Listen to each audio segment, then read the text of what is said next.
안녕하세요. 딥서치입니다. 이번 시간은 CAPM 이론에 따른 무혐의자율, MRP 및 유사회사 주식 베타에 대해서 이야기해 보겠습니다.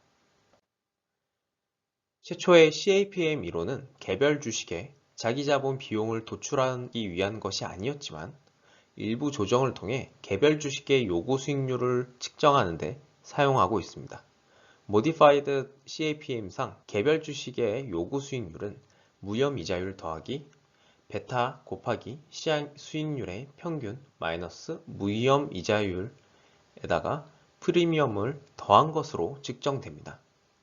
무위험 이자율은 디폴트 위험이 없는 이자율을 의미하며 실무적으로는 블룸버그에서 제공하는 국채 10년 이자율을 대용치로 주로 사용하고 있습니다.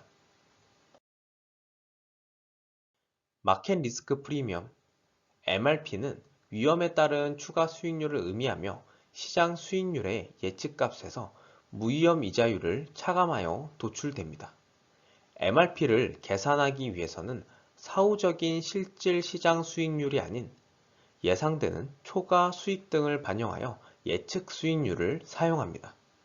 MRP의 출처는 여러 곳이 있지만 국내에서 일반적으로 블룸버그의 자료를 사용하고 있으며 최근에는 한국공인회계사회에서도 MRP에 대한 자료를 발표하기도 하였습니다.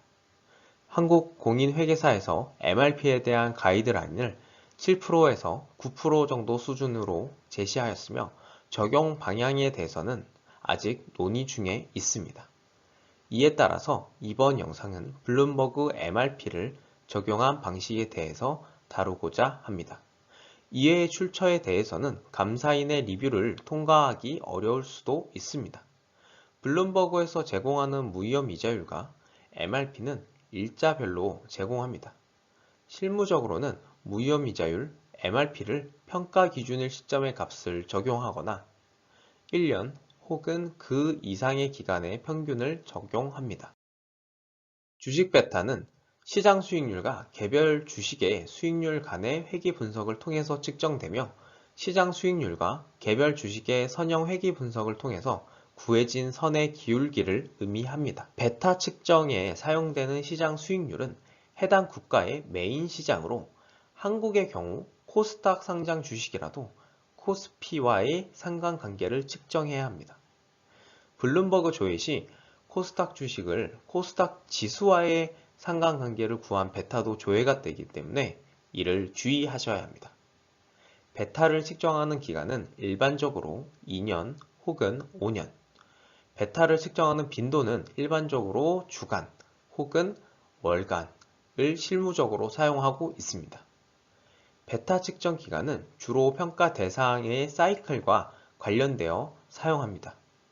산업의 사이클이 짧은 경우는 2년을 주로 사용하고 산업의 사이클이 긴 경우는 5년 정도를 적용하여 베타를 측정합니다. 베타의 측정 빈도는 평가 기간의 프랙틱스로 정하는 경우가 많습니다. 예시로 S회계법인의 경우에는 5년 주간 베타를 주로 사용하고 A회계법인은 5년 월간 베타를 주로 사용하고 있습니다. 시장 수익률과 개별 주식의 수익률을 통해 산정된 베타는 과거의 수익률로 산정된 역사적 베타입니다. CAPM 모델의 경우 사전 모형에 기반하고 있어 적용되는 베타의 경우에도 사전적 베타를 적용해야 합니다.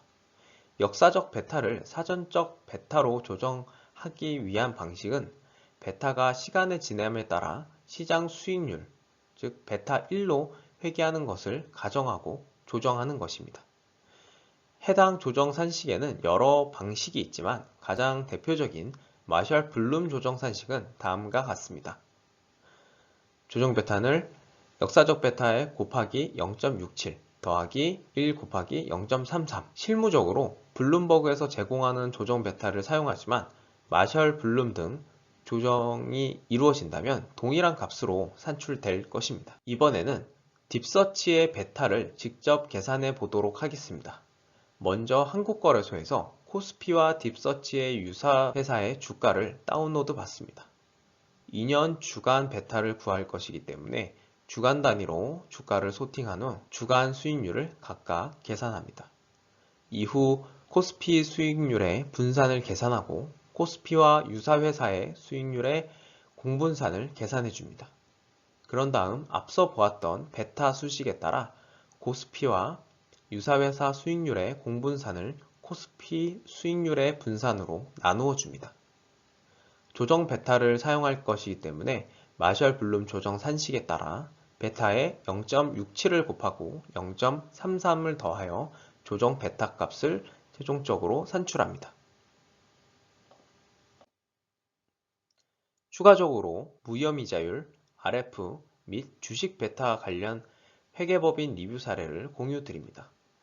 한국은행에서 제공하는 과거 기준의 주식 수익률에 무위험 이자율 혹은 역사적 베타를 사용하는 경우가 있습니다.